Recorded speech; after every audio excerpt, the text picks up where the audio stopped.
દીક્ષાઓના પ્રકારમાં પણ અનેક પ્રકાર છે. મંત્ર દીક્ષા, દ્રષ્ટિ દીક્ષા, સ્પર્શ દીક્ષા, ઉપદેશ દીક્ષા અને ધ્યાન દીક્ષા. આટલી પ્રકારની દીક્ષાઓ છે શાસ્ત્રોમાં. એક છે મંત્ર દીક્ષા. નામ આપ્યા જીવને શુભમિષ્ટ મુખ મકરન, કે નામ નિવેદન ને ગદ્ય મંત્ર આપીને જીવનો સ્વીકાર કરે એ મંત્ર દીક્ષા. મહાપ્રભુ અમને શ્રી વલ્લભ વાલા આપી છે તુલસીની માળ. અષ્ટાક્ષર ને ગદ્ય મંત્રનો એ ઉપદેશ આપી, મંત્ર આપી એ મંત્ર દીક્ષા. મનના ત્રાયતે ઇતિ મંત્ર, જે મનનું રક્ષણ કરે મંત્ર, તો મંત્ર દીક્ષા. બીજી છે દ્રષ્ટિ દીક્ષા. ગુરુની કૃપા દ્રષ્ટિ પડી જાય ને જીવ કૃતાર્થ થઈ જાય. कृपा कटाक्ष निहारो श्री वल्लभ, कृपा कटाक्ष निहारो मेरी कृति जिन नहीं देखो अपनो बिरद विचार. એટલે ભક્તોએ ગાયું કૃપા કટાક્ષ નિહારો, અને જેના ઉપર વલ્લભના કૃપા કટાક્ષ પડી જાય એ ત્યાં જ કૃતાર્થ થઈ જાય. તો દ્રષ્ટિ દ્વારા કૃપા, ચિત્ત સ્વામી પર દ્રષ્ટિ દ્વારા કૃપા થઈ, અને એટલે જ ગાયું આમ તો શ્રી વિઠ્ઠલનાથ ઉપાસી કહા કરું જાય કાશ. પછી તો સમગ્ર ગુસાઈજીના ચરણોમાં દેખાવા લાગે. દ્રષ્ટિ દીક્ષા. જેમ માછલી કહેવાય કે ઈંડા ક્યાંક બીજે રાખે અને દૂર તરતી હોય, પણ એ દ્રષ્ટિથી એ પોતાના ઈંડાને જોતી રહે ને સેવતી રહે, આમ દ્રષ્ટિ દ્વારા એ સેવે.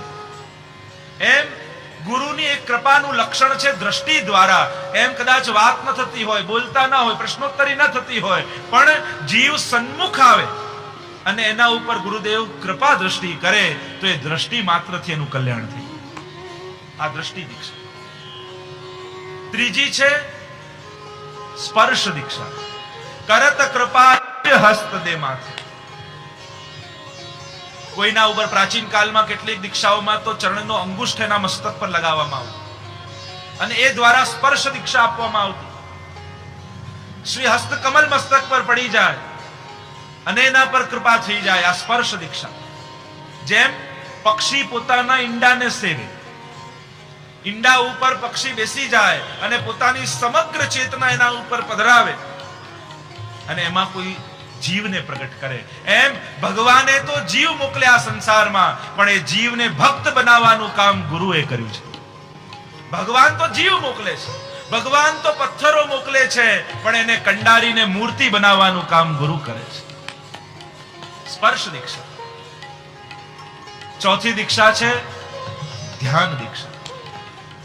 કહેવાય કે જે કાચબો હોય પોતાના ઈંડા ત્યાં કિનારે રાખે અને પોતે તરતો હોય પાણીમાં, પણ પાણીમાં તરતા તરતા એ પોતાના ઈંડાઓનું ધ્યાન કરે અને એ ધ્યાન દ્વારા ઈંડાઓને સેવે. આ છે ધ્યાન દીક્ષા. તેમજ આપણે તો સેવા કરતા કરતા ગુરુજનોને યાદ કરીએ, પણ ક્યારે ગુરુજન સેવા કરતા હોય પોતાના ઠાકોરજીની અને સેવા કરતા કરતા આપણને યાદ કરે તો એ જ સમયે એ જીવ કૃતાર્થ થઈ જાય. અને એટલે જ પ્રાચીન કાળમાં જ્યારે પત્ર લખતા ભક્તો યા વૈષ્ણવ ગુરુજનને, તો એમ જરૂર લખતા કે સેવામાં અમારી સુધી લેજો. આ શબ્દ આપણે ત્યાં વપરાતો પ્રાચીન કાળમાં કે જયરાજ સેવામાં અમારી સુધી લેજો. કે જ્યારે ગુરુજન ઠાકોરજીની સેવા કરતા હોય અને સેવા કરતા કરતા કંઈક એવી વસ્તુ યા કોઈ શૃંગાર યા કોઈ પાત્ર જે વૈષ્ણવ દ્વારા સેવા થઈ હોય અને એને જોતા જ એ વૈષ્ણવની સુધી આવે. આપણે ત્યાં આ બધું શેના માટે છે? સેવા આદિ આ એટલા માટે છે કે ગુરુજન સેવા કરતા હોય અને સેવા કરતા એ વૈષ્ણવની સુધી લેવાય. ઘણીવાર મંદિરોમાં નામ લખાતા, પગથિયા પર નામ લખે. આ શું છે? આપણે ત્યાં કઈ એવો લૌકિક ભાવ નથી કે એનું નામ થાય. આપણે ત્યાં એ નામ લખવા પાછળનો પણ વૈષ્ણવનો એ ઉદ્દેશ્ય હતો કે આ વૈષ્ણવ જ્યારે ઠાકોરના દર્શન કરતા હોય, સોહિનીની સેવા કરતા હોય અને કરતા કરતા ક્યાંક અમારું નામ વાંચે તો સેવા કરતા ઠાકોરજી આગળ અમારી સુધી લેવાય.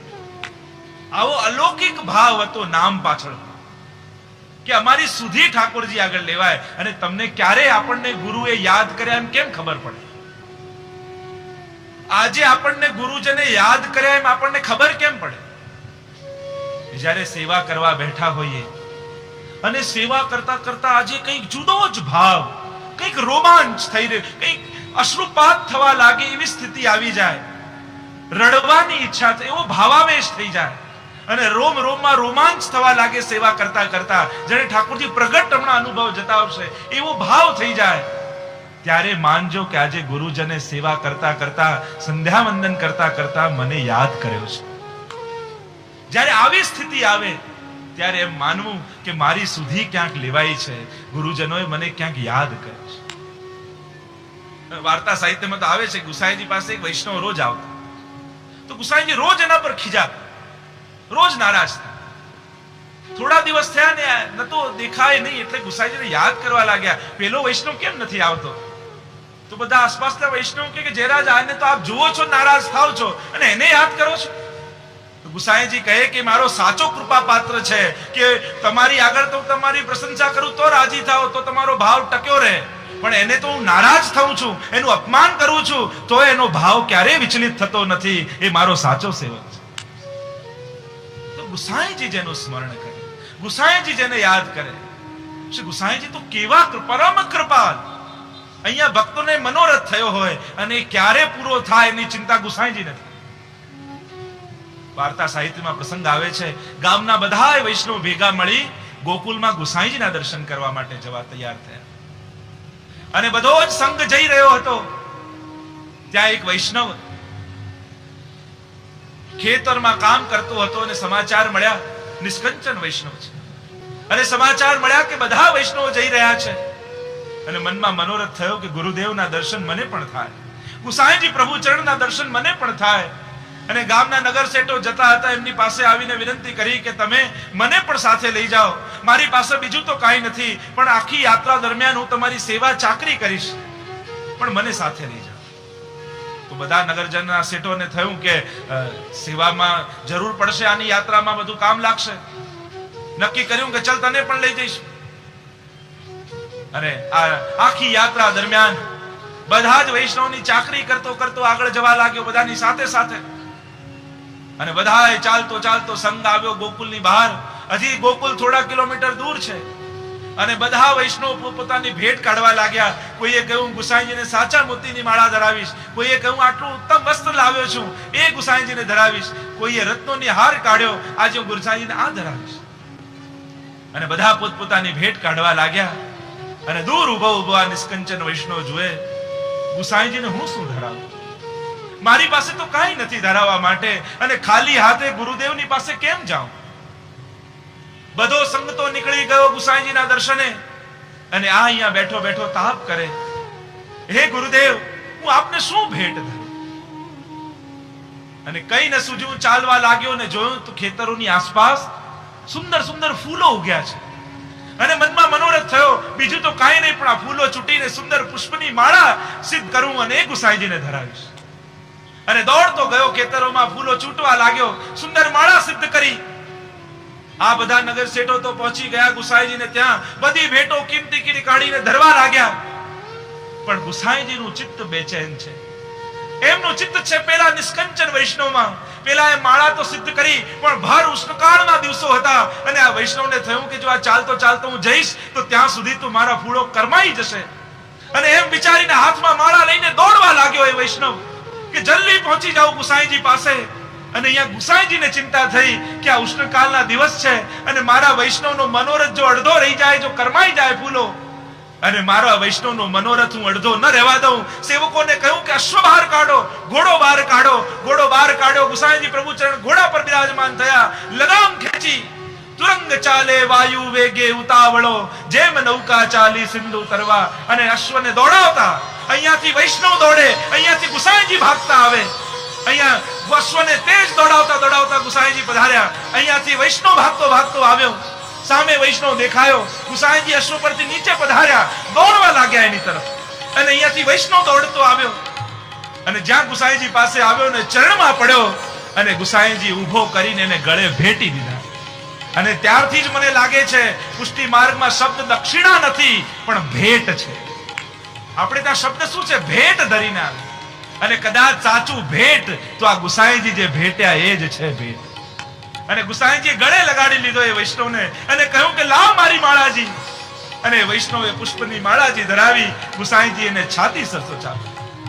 તો શ્રી ગુસાઈજી પ્રભુ ચરણ તો કેવા છે? સકળ જીવનો ટાળ્યો દ્વંદ્વ છે. એ સમસ્ત જીવોના જે ઉદ્વેગ હતા, તાપ હતા, એને શાંત કરનારા શ્રી ગુસાઈજી છે. આવા તો અનેક પેલા દાંતરડું હતું, બધાએ ભેટ ધરી, અને આને તો હું શું ભેટ ધરું, તો દાંતરડું વેચીને આવે, એની પાસે એટલું જ હતું. અને બધાની ભેટ તો કહ્યું કે આને ભંડારમાં પધરાવી દો. પણ આ વૈષ્ણવે જે નોછાવર આપી છે, અત્યારે બજારમાં જાઓ અને મીઠું ખરીદીને લાવો અને અત્યારે ઠાકોરજીની સામગ્રીમાં વિનિયોગ કરો. બધાએ કહ્યું કે અમે આટલું ધર્યું, અનાજ આદિ વસ્ત્ર આદિ, આની કેમ પહેલા સ્વીકાર કરી? ત્યારે કહ્યું કે તમારી પાસે તો ઘણું બધું છે, એમાંથી થોડું બધું મને ભેટ ધર્યું છે, પણ આનું તો સર્વસ્વ દાંતરડું જ હતું, જેનાથી આ ઘાસ કાપતો હતો, એની આજીવિકાનું સાધન. એટલે આણે તો સંપૂર્ણ શરણાગતિ કરી છે. આણે બહુમાંથી થોડું નથી આપ્યું, પણ જતું એ બધું ધરી દીધું છે. સકળ જીવનો ટાળ્યો દ્વંદજી, જગમાં વ્યાપ્યો મુખ મકરંદજી. અને આપની વાણી દ્વારા સમગ્ર વિશ્વમાં એ વ્યાપ્ત થઈ ગઈ આપની વાણી, અને એનાથી જીવો આનંદિત થવા લાગ્યા. એમ કહેતા ગોપાલદાસજી આગળ ગાન કરે, સુખદ વંદુ. મહાપ્રભુજીનું નામ છે ને સર્વોત્તમજીમાં સુખસેવ. કાલે જ એક વૈષ્ણવને મનોરથ થયો કે સર્વોત્તમજી પર જે ક્યારેક થાય, ઠાકોર કૃપા કરશે ત્યારે એનું અદ્ભુત નામ છે. એક મહાપ્રભુજીના એક નામ, એ નામમાં એવી અગાધતા છે. ગોકુલનાથજી તો દર્શન કરાવ્યું છે, પદ્મનાભદાસજી આદિ ભક્તોએ પણ અદ્ભુત પદો રચ્યા છે, અને એ પદોનું જે અવલોકન કરાવ્યું, અદ્ભુત રસ છે એક નામ. સુખસેવ્ય. અહીંયા એ જ વાત, સુખદ વંદુ શ્રી વલ્લભ સુતના પદાંબુજ સુકુમાર. આપ તો સુખ સેવ્ય છો, અને સુખદ વંદુ શ્રી વલ્લભ સુતના પદાંબુજ ચરણ કમલ સુકુમાર. સુકુમાર શબ્દ વાપરીને કહ્યું કે આપના ચરણારવિંદ તો કમળ કરતા પણ કોમળ છે. ચરણારવિંદને સુકોમલ વિશેષણ આપ્યું. સુખદ વંદુ શ્રી વલ્લભ સુતના પદાંબુજ ચરણ કમલ, અને ચરણ કેવા કે સુકુમાર. અને સુકુમાર કહીને કહ્યું કે એ તો ચરણ તો કમળ કરતા પણ કોમળ છે. એવા આપના ચરણારવિંદ નિગમ રહસ્ય વિચાર કીધો. નિગમ એટલે વેદ, એનો રહસ્ય વિચાર કીધો. તો નિગમ વેદનું રહસ્ય શું છે? તો કહ્યું શ્રીમદ ભાગવત. નિગમ કલ્પતરોર ગલિતમ ફલમ શુકમુખાદમૃત દ્રવ સંયુતમ પીબત ભાગવતમ રસમાલયમ મુહુરહો રસિકા ભુવિ ભાવુકા. તો નિગમ એટલે વેદનું રહસ્ય એ શ્રીમદ ભાગવતજી છે, અને એનો બોધ પોતાના નિજજનોને કર્યો છે. સકલ જન નિસ્તાર, સકલ જનોના ઉદ્ધાર માટે શ્રીમદ ભાગવતનો બોધ કર્યો. બ્રહ્મકુલ હરિ અવતર્યા, ટાળવા ભૂમિ ભાર. બ્રાહ્મણ કુળમાં પ્રગટ થયા છો, અને ભૂમિમાં ભાર એ માયાવાદ રૂપ છે, અજ્ઞાન રૂપ, આસુરી વૃત્તિ રૂપ જે ભાર છે, એને ટાળવા માટે આ પ્રગટ થયા બ્રાહ્મણ કુળમાં. શ્રીનાથ વિઠ્ઠલ નામ નિરૂપમ વૃંદાવન શૃંગાર. આ વિઠ્ઠલનાથજી કોણ? શ્રીનાથ વિઠ્ઠલ. એ જ શ્રીનાથજી બાબા જેમને વચન માંગ્યું હતું, અને એ જ શ્રીનાથજી સ્વરૂપે શ્રી વિઠ્ઠલનાથજીનું પ્રાગટ્ય છે. શ્રીનાથ કેમ વિશેષણ આપ્યું? કારણ કે શ્રીનાથજીમાં જે 12 શક્તિઓ બિરાજે છે, એ 12 શક્તિઓ સાથે શ્રી વિઠ્ઠલનાથજી પધાર્યા છે. એ 12 શક્તિઓ કઈ? તો પહેલી શક્તિ કઈ? ઉચ્છેદિકા. ઉચ્છેદિકા શક્તિ ઠાકોરજીમાં બિરાજે છે, જે રસ ગોપનનું કાર્ય કરે છે. જીવને રહસ્ય લીલાનું જ્ઞાન થવા દેતી નથી. આ શક્તિ ઢાંકી રાખે છે ભગવત સ્વરૂપ અને ભગવત લીલાને, અને એ છે ઉચ્છેદિકા શક્તિ. પ્રભુમાં બીજી શક્તિ છે વિક્ષેપિકા. આ શક્તિ નિકુંજ લીલામાં અનધિકારી જીવોને પ્રવેશવા દેતી નથી. જે અનધિકારી છે એ આ નિકુંજ લીલામાં પ્રવેશી શકતા નથી. કઈ ને કઈ વિક્ષેપ એમની સાધનામાં આવી જાય, અને એ પ્રાપ્તિથી વંચિત રહી જાય. એ વિક્ષેપિકા શક્તિ. ત્રીજી છે યોગ માયા, જે રાસાદીની લીલાની સામગ્રી સિદ્ધ કરે છે. રાસાદી જે લીલાઓ થાય એમાં અનેક પ્રકારની સામગ્રીઓ આ યોગ માયા સિદ્ધ કરે છે. ચોથી શક્તિ છે કાત્યાયની દેવી, જે સંસાધન ભક્તોના ભાવને સિદ્ધ કરે છે. જે અલૌકિક સાધનો કરે છે એમના ભાવને સિદ્ધ કરનારી આ કાત્યાયની દેવી રૂપ શક્તિ છે. પાંચમી શક્તિ એ વૃંદા દેવી છે. આ વૃંદા દેવી વૃંદાવનમાં સઘળી ઋતુ સામગ્રી સિદ્ધ કરે છે. પ્રભુને જે મનોરથ સિદ્ધ થયો હોય એ અનુસાર ઋતુ સિદ્ધ કરે. કારણ કે દરેક મનોરથની એક ઋતુ જરૂરી છે, અને એ ઋતુમાં જ એનો આનંદ આવે. શીતકાલ હોય ને તમે ફૂલ મંડળીમાં ઠાકોરજીને પધરાવો તો એમાં પ્રભુને આનંદ ના આવે, કારણ એને અનુકૂળ ઋતુ નથી. તો ઠાકોરજી જે લીલા કરે એને આ વૃંદા દેવી એ અનુસાર ઋતુ સિદ્ધ કરે છે. છઠ્ઠી શક્તિ છે શ્રી ચંદ્રાવલીજી, જે ઠાકોરજીને રમણ કરાવે, લીલા કરાવે, ભાતી ભાતીની લીલા કરવા માટે જે પ્રેરે એ ચંદ્રાવલીજી. સાતમી શક્તિ એ સંકેત દેવી. આ સંકેત દેવી વ્રજભક્તોને ઠાકોરજીને પધારવાનો સંકેત કરે.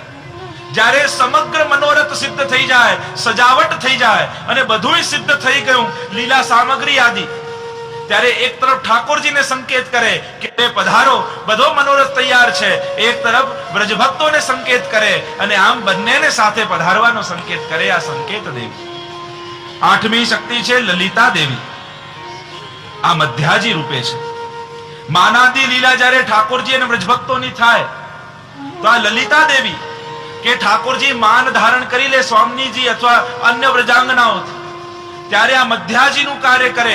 અહીંયા ઠાકોરજીને મનાવે કે પ્રભુ એમનો અપરાધ નહોતો, એ તો અજાણતામાં આમ થઈ ગયું. અને ત્યાં જઈને સ્વામીજી અને વ્રજાંગનાઓને મનાવે કે પ્રભુ તો તમારા ભાવના ઉદ્દીપન માટે આ રીસાવાનું નાટક કરી રહ્યા છે, આ તો લીલા કરી રહ્યા છે. અને આમ પરસ્પર માન દૂર કરે છે. નવમી શક્તિ છે વિમલા દેવી. આ વિમલા દેવી સકળ ભક્તોના શ્રૃંગાર કરે છે. ઠાકોરજીના શ્રૃંગાર તો સ્વામીજી કરે અને સ્વામીજીના શ્રૃંગાર ઠાકોરજી કરે, પણ અન્ય જે વ્રજભક્તો છે એમના શ્રૃંગાર આ વિમલા દેવી કરે છે. એ શ્રૃંગાર પણ મનોરથ અનુસાર હોય, જેવો મનોરથ સિદ્ધ થયો હોય એ અનુસાર બધાના શ્રૃંગાર થાય. આગળ નોવારી દેવી, દસમી શક્તિ, એ નૌતન રસ વાર્તા સંભળાવે. જ્યારે બધું તૈયાર થઈ જાય, વ્રજભક્તો મનોરથો આદિ, ત્યારે આ વ્રજભક્તોને અનેક પ્રકારની વાર્તાઓ કહી, લીલા કથા કહી, એમની અંદર એ અનુસારનો રસ પ્રગટ કરે છે અને એ લીલા કરવા માટે બધા તત્પર થાય છે. 11મી છે ચોવારી દેવી. એ ચારેય યુથાધિપતિઓની આજ્ઞા અનુસાર સેવા કરે. જ્યારે ચારેય યુથો પોતપોતાના સ્થાનમાં ગોઠવાઈ જાય અને આ ચારેય યુથાધિપતિ જે આજ્ઞા કરે એ અનુસાર એ કાર્ય કરે. અને 12મી શક્તિ છે આનંદી દેવી. આ આનંદી દેવી થોડી વાર પણ જો લીલા કરવામાં વાર થાય ઠાકોરજીને તો સમગ્ર વ્રજભક્તોને તાપ થાય અને અહીંયા ઠાકોરજીને પણ તાપ થાય. પરસ્પર જે તાપ થાય એ આનંદી દેવી એ બધાના હૃદયમાં રહેલા તાપને નિવૃત્ત કરે. આમ 12 શક્તિ શ્રીનાથજી બાવામાં બિરાજે છે. તો એ જ 12 શક્તિ સ્વરૂપે શ્રી ગુસાઈજી ભૂતલ પર પધાર્યા છે. અને એટલે એનો પરિચય કરાવતા ગોપાલદાસજીએ કહ્યું, શ્રીનાથ શ્રી વિઠ્ઠલ નામ નિરૂપમ વૃંદાવન શ્રૃંગાર. આ તો આ વૃંદાવન જે આદિ ગોલોકધામમાં બિરાજે છે, ગોલોકધામમાં જે વૃંદાવન છે અને એના શ્રૃંગાર રૂપ આપ છો, એ સ્વયં શ્રીનાથજી રૂપે ઠાકોરજી રૂપે આપ છો, એમ પરિચય કરાવતા આગળ ગોપાલદાસ ગાવા લાગ્યા. એક રસના કેમ કહું ગુણ પ્રગટ વિવિધ પ્રકાર, સહસ્ત્ર રસના ક્યો ન દઈ વિધાતા. જે 41 પદમાં કહ્યું ને કે એક જીવવાથી કેમ આપના ગુણગાન થઈ શકે. આપના ગુણો તો અનંત છે, અનંત ગુણ ભૂષિતે, અનંત ગુણો છે અને રસના એક છે. જો રસના કહ્યું ગોપાલદાસજીએ, રસના, આને ક્યાંય લૌકિકમાં રસ નથી આવતો, એ જ રસના અને એ જ ભગવદીઓની જીભ. લૌકિક લોકોની તો જીભ કહેવાય, પણ અલૌકિક જનોની રસના કહેવાય. રસનાનો લૌકિક કરતા જીભ. તો રસના શબ્દનો પ્રયોગ કર્યો, એનો અર્થ થાય રસના. જેને લૌકિકમાં રસ નથી આવતો એ જ રસના. અને એક રસના કેમ કહું ગુણ વિવિધ પ્રકાર. અને આપના ગુણો તો અનંત છે, અનંત ગુણોથી આપ શોભી રહ્યા છો અને જીવવા એક છે, તો એને કેમ કરીને ગાન કરી શકાય. આપની લીલાને પણ કેમ ગાય. નિત્ય લીલા નિત્ય નૌતન શ્રુતિ ન પામે પાર. જેને વેદની ઋચાઓ પણ ગાતા ગાતા થાકી ગઈ એવી આપની લીલા નિત્ય નૌતન, છિન છિન બાનિક ઓર હી ઓર. આપનું સ્વરૂપ પણ એવું અને આપની લીલા પણ એવી. આપના ઠાકોરજીના સ્વરૂપને જેટલી વાર જુઓ એટલી વાર નૌતન લાગે. પીવત ન અઘઈએ, આ કમલ મુખ દેખત તૃપ્તિ ન હોય, પદોમાં ગાઈએ છે. લૌકિક સૌંદર્ય અને અલૌકિક સૌંદર્યમાં એટલો જ ભેદ. આ દુનિયામાં કોઈ ગમે તેટલો સુંદર હોય, પણ એને અડધો કલાક લગાતાર જોતા રહો ને પછી એમ થાય કે હવે જાય તો સારું. પણ ઠાકોરજીને નાનપણથી અત્યાર સુધી જોતા આયા તો હજી એમ થાય કે હજી 10 મિનિટ દર્શન વધારે ખુલ્લા રહે તો સારું. આ એમની અસીમિતતા છે સૌંદર્યની, કે પીવત ન અઘઈએ, લૌકિકતામાં થોડી વારમાં તૃપ્તિ થઈ જાય છે. તમને રસગુલ્લા બહુ ભાવે છે, બહુ ભાવે કે બહુ ભાવે, કોઈ એક ખવડાવે, બે ખવડાવે, ત્રણ ખવડાવે, ચાર, બસ બસો હવે તો ઉલટી થઈ જશે. અરે તને તો બહુ ભાવે છે. પણ આ જ લૌકિકતા કે જેમાં લૌકિકતા મેળવતા મેળવતા અરુચિ પેદા થાય અને અલૌકિકતા મેળવતા મેળવતા અતૃપ્તિ પેદા થાય. આટલો ફરક. લૌકિકતા અને અલૌકિકતામાં આટલો ફરક. ત્યાં અરુચિ પેદા થાય છે અને અહીંયા અતૃપ્તિ પેદા થાય છે. આટલા વર્ષોથી પ્રભુના દર્શન કરતા આવ્યા છતાંય જ્યારે દર્શન કરવા જઈએ તો એમ લાગે કે હજી થોડી વાર ખુલ્લા રહે, હજી વાર અહીંયા કોઈ બેસવા દે, હજી થોડી વાર અહીંયા ઉભા રહી જાય. તો એવું આપનું સ્વરૂપ અને એવી આપની લીલા. કમલ મુખ દેખત તૃપ્તિ ન હોય, ક્યારે તૃપ્તિ ન થાય એવું આપનું સ્વરૂપ. અને લીલા પણ કેવી? નિત્ય લીલા, નિત્ય નવતન. આપની લીલાઓ પણ નિત્ય નવતન છે. વિવિધ પ્રકારની લીલાઓ આપની થાય છે. તો શ્રુતિ ન પામે પાર એમ કહેતા આગળ ગાન કરવા લાગે. સમસ્ત શાસ્ત્રોના સાર રૂપ શ્રી ગુસાઈજીના ચરણારવિંદ છે. સારમાં હે સાર, સારનો એ સાર. વેદનો સાર ફળ રૂપે ભાગવતજી, પણ એનો એ સાર શું કે જ્યારે એનું પાન કરીએ ને આનંદ રૂપે પ્રભુ હૃદયમાં બિરાજે, એ સારનો એ સાર. ફળ એ સાર નથી હોતું. તૃપ્તિ ક્યારે થાય? જો ફલ ક્યારે આવે? પ્રમાણ, પ્રમેય, સાધન અને ફલ, આ ચાર રીતે કોઈ વસ્તુને જાણી શકાય. જેમ કોઈ તરસ્યો વ્યક્તિ છે, જળ ગોતી રહ્યો છે, એટલામાં એક સામેથી માણસ મળ્યો, એને કહ્યું જલ ત્યાં, સરોવર ત્યાં છે, એટલે વ્યક્તિ પ્રમાણ કહેવાય.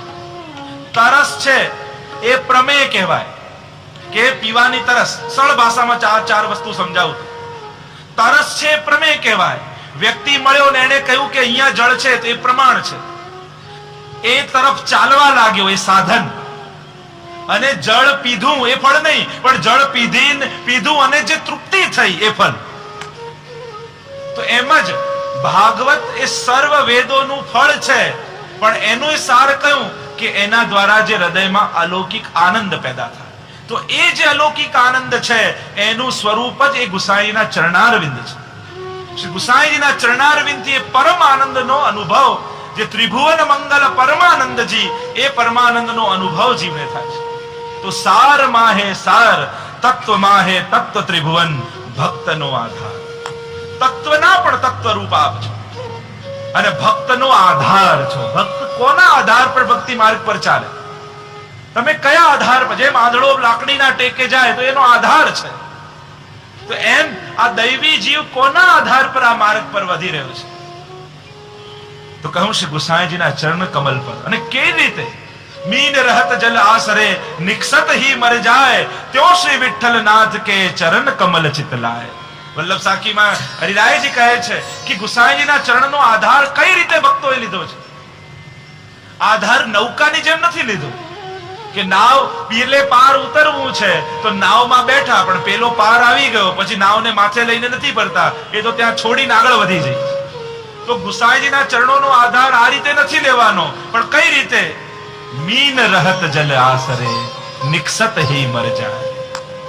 માછલી જેમ પાણીનો આશ્રય રહે, એ રીતે ભક્તો ગુસાઈજીના ચરણોના આધારે. કે માછલીને એમ નથી થતું કે ચાલો વેકેશન પડ્યું છે તો કિનારે 6 મહિના રહી આવી. એ ક્યારે નથી જતી.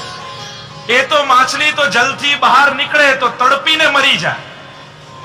આ રીતે ગુસાઈજીના ચરણ કમલનો આશ્રય કરવાનો છે.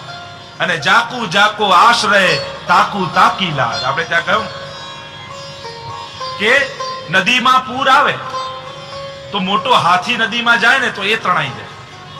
તો હાથી તણાઈ જાય છે, પણ માછલી તો તરતી રહે છે, એ નથી તણાતી. તો આવો ફરક કેમ? ત્યારે ભક્તોએ કહ્યું કે જાકુ જાકો આશ્રય, તાકુ તાકી લાજ. હાથી તો જમીનનો આશ્રય કરે ને પાણીનો આશ્રય કરે, બંનેના આશ્રય છે એટલે પાણી એને તાણી જાય છે. પણ પાણી વિચાર કરે છે કે આ માછલી તો કેવલ ને કેવલ મારો આશ્રય કરીને બેસી છે, એને અન્યનો આશ્રય નથી, એટલે ગજ તો તણાઈ જાય પણ માછલી તણાતી નથી, કારણ કે એને પાણીનો અનન્ય આશ્રય છે. તો જીવ પણ ભક્તનો આધાર આ ગુસાઈજીના ચરણ કમલનો કઈ રીતે આધાર લીધો છે કે માછલી જેમ પાણીનો આધાર લે. ભક્તોનો તો જીવન ને ગુસાઈજીના ચરણારવિંદ છે. અને એટલે જ્યારે મોકલવા ગયા છે અમને ચિત્ત સ્વામીને કે કાશી જાઓ, ત્યાં તમને કંઈક પ્રાપ્ત થશે, અને જ્યાં પત્રમાં વાંચ્યું કે ગુસાઈજી એમના માટે ભલામણ લખી છે, અને વાંચતા અશ્રુપાત થવા લાગ્યા ચિત્ત સ્વામીને, હમ તો શ્રી વિઠ્ઠલનાથ ઉપાસી, કહા કરું જાય કાશી. બીજા કાશી જઈને કરું શું? હું તો આપના ચરણ કમલનો આશ્રય કરીને બેઠો છું. સાધન और नहीं આ કલી में તો હોત નિવેદો. સુરદાસજી પણ અંતમાં એ જ કહ્યું, કલયુગમાં બીજો કોઈ સાધન નથી. આ મહાપ્રભુજી અને ગુસાઈજીના ચરણારવિંદના જે નખચંદ્ર છે એમાંથી જે પ્રકાશ આવે છે એ જ પ્રકાશ છે, બાકી બધે તો અંધકાર છે. અને એ ચરણ કમળનો જે આશ્રય કરીને બેઠો છે એને સ્વયં તારવા માટે ગુસાઈજી નિસ્સાધન જનહિત કરવા શ્રીનાથ વિઠ્ઠલ આવ્યા, અને એમને તારવા માટે ગુસાઈજીને મહાપ્રભુજી પધાર્યા છે.